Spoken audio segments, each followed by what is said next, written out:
ഇന്ന് നമ്മൾ ഉണ്ടാക്കാൻ പോകുന്നത് പാസ്തയാണ്. എനിക്ക് ഭയങ്കര ഇഷ്ടമുള്ളൊരു പാസ്തയാണ് മഷ്റൂമിൻ്റെ ഇത്. നമ്മുടെ മാഗിയുടെയാണ്. അപ്പോൾ ഇതിനകത്തായിട്ട് നമുക്ക് വേണ്ടതെന്ന് പറഞ്ഞു കഴിഞ്ഞാൽ ഒരു കുഞ്ഞ് സവാള അരിഞ്ഞത് ഞാൻ എടുത്തിട്ടുണ്ട്. പിന്നെ നമ്മുടെ വെളുത്തുള്ളി ഒരു രണ്ടല്ലി വെളുത്തുള്ളി എടുത്തിട്ടുണ്ട്. പിന്നെ നമ്മുടെ ബട്ടർ എടുത്തിട്ടുണ്ട്. അപ്പം നമുക്ക് ചീസും വേണമെങ്കിൽ ഉപയോഗിക്കും. ഇപ്പോൾ ചീസ് നമ്മുടെ കയ്യിൽ ഇല്ലാത്തതുകൊണ്ട് ഞാൻ ബട്ടർ യൂസ് ചെയ്യാം. നമുക്ക് ഇതൊന്ന് മിക്സ് ആക്കാൻ വേണ്ടിയിട്ട് ജസ്റ്റ് വരട്ടിയെടുക്കാൻ വേണ്ടിയിട്ട് ബട്ടർ ഉപയോഗിച്ച് നമ്മൾ ചെയ്യും. പിന്നെ കുറച്ച് നെയ്യ് നമ്മൾ ആഡ് ചെയ്യാറുണ്ട്. ഇത്രയാണ് നമുക്കിതിന് വേണ്ടത്. ഇനി ഇതെങ്ങനെ ഉണ്ടാക്കണേന്ന് നോക്കാം. ചട്ടി ചൂടാവാൻ വെച്ചിട്ടുണ്ടായിരുന്നു. അപ്പോൾ നമുക്ക് ചട്ടി ഏകദേശം ചൂടായിട്ടുണ്ട്. അപ്പം നമുക്ക് ഇതിനകത്തായിട്ട് നെയ്യ് ചേർത്ത് കൊടുക്കാവേ. ഇത് നമ്പീഷൻ്റെ നെയ്യാണ്. അപ്പോൾ ജസ്റ്റ് ഇതൊന്ന് ചേർത്ത് കൊടുക്കാം.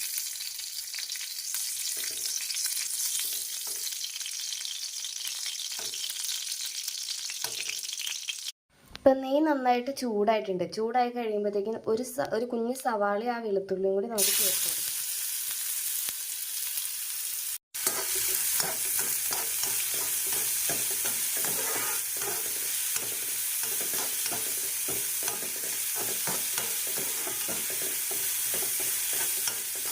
അതിനകത്തായിട്ട് ഒരു ലേശം ഉപ്പ് ചേർത്ത് കൊടുക്കാവേ. ഞാനൊരു ലേശം ഉപ്പ് ചേർത്ത് കൊടുക്കുന്നുണ്ട്. ഒന്ന് ജസ്റ്റ് ഉള്ളി പിടിക്കാൻ വേണ്ടി മാത്രം.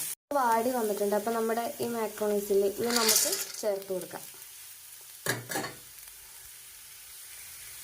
എന്നിട്ട് നന്നായിട്ടൊന്ന് മിക്സ് ചെയ്ത് കൊടുക്കണം.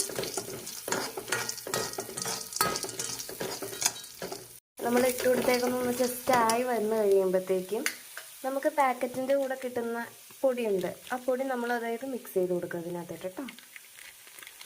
കംപ്ലീറ്റ്ലി ഇട്ട് കൊടുക്കുക. ഇതെല്ലാം ലോ ഫ്ലെയിമിലാട്ടോ നമ്മൾ ചെയ്യുന്നത്. എന്നിട്ട് ജസ്റ്റ് നന്നായിട്ടൊന്ന് മിക്സ് ചെയ്ത് കൊടുക്കണം. ലോ ഫ്ലെയിമിൽ വേണം, ഇല്ലെങ്കിൽ നമുക്ക് അടുക്കി പിടിക്കാൻ ചാൻസ് ഉണ്ട്. മിക്സ് ചെയ്ത് കൊടുത്തതിന് ശേഷം നമുക്ക് ഇതിനകത്തേട്ട് ഒരു ഗ്ലാസ് വെള്ളം നമുക്ക് ചേർത്ത് കൊടുക്കാം.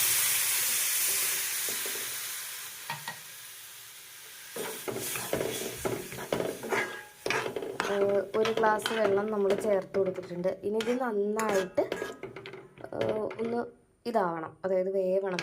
ഇത് നമുക്കത് വേവാൻ വേണ്ടി വയ്ക്കാവേ.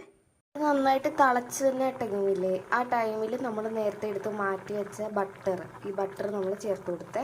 പിന്നെ നന്നായിട്ട് നമുക്കൊരു തള വന്ന് കഴിയുമ്പോൾ നമ്മൾ എപ്പോഴും ഇളക്കിക്കൊണ്ടിരിക്കണം, ഇല്ലെങ്കിൽ അടുക്കി പിടിക്കാനൊരു ചാൻസ് ഉണ്ട്. ഇതിപ്പോൾ നല്ല കുറുകം ഒരു സ്ട്രക്ചറിലേക്ക് വരും. ഇത് നന്നായിട്ട് കുറുകി വന്നിട്ടുണ്ട്. ഇതിപ്പോൾ ഇതൊരു വേവാൻ ടൈം എടുക്കും. അതുവരെ നമ്മൾ കൈവിടാണ്ട് ഇങ്ങനെ ഇളക്കിക്കൊണ്ടിരിക്കണേ. ഇപ്പോൾ ഈ ഒരു സ്ട്രക്ചർ ആകുമ്പോഴത്തേക്ക് എടുക്കുക. എനിക്ക് ഈ ഒരു പാകമാണ് ഇഷ്ടം കേട്ടോ. നമുക്ക് ഈ ഒരു ലെവലായി കിട്ടുമ്പോഴത്തേക്കും നമുക്ക് ഓഫ് ചെയ്യാം. റെഡി ആയിട്ടുണ്ട്. അപ്പോൾ നമുക്ക് ഓഫ് ചെയ്യാവേ.